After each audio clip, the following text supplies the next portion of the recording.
Hi, my name is Miss Lynn, and I'm going to share a story with you today. At the end of the story, there will be some questions. You'll know the questions are coming when they start with, I wonder. These questions are the kind where there's no right or wrong answer. You might hear a question and just know what the answer is.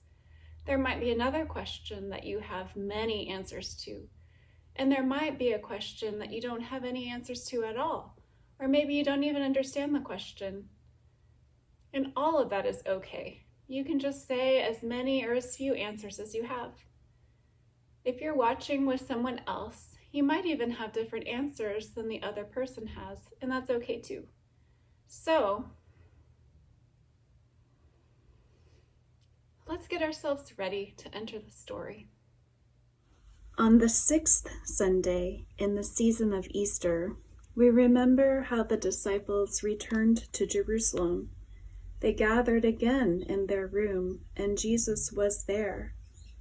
They were more comfortable now with the new way of knowing him, so they asked many questions. Most of them were foolish. Lord, will you restore the kingdom to Israel? Jesus cut short such talk. It is not for you to know the times or seasons. He had led them out of the room and through the streets. They went beyond the walls of Jerusalem to a hillside, perhaps near Bethany. Jesus stopped and they gathered around him.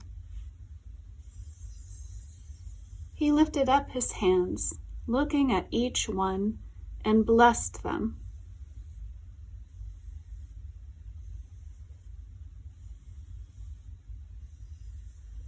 He then withdrew, and a cloud took him out of sight.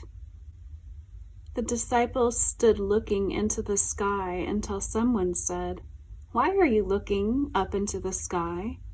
There were two men standing there, dressed in white. The disciples felt silly.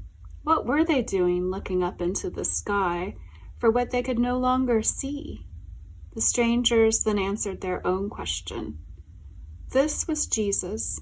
He is gone now as you have known him. It seemed like a great weight was lifted from their shoulders.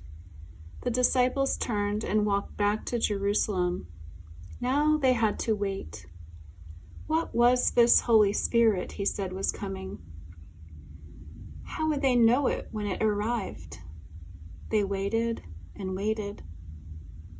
While they waited, they found someone to replace Judas. God helped them choose Matthias. So now they were the 12 once more. But they still had to keep waiting. How long would it take for the Holy Spirit to come?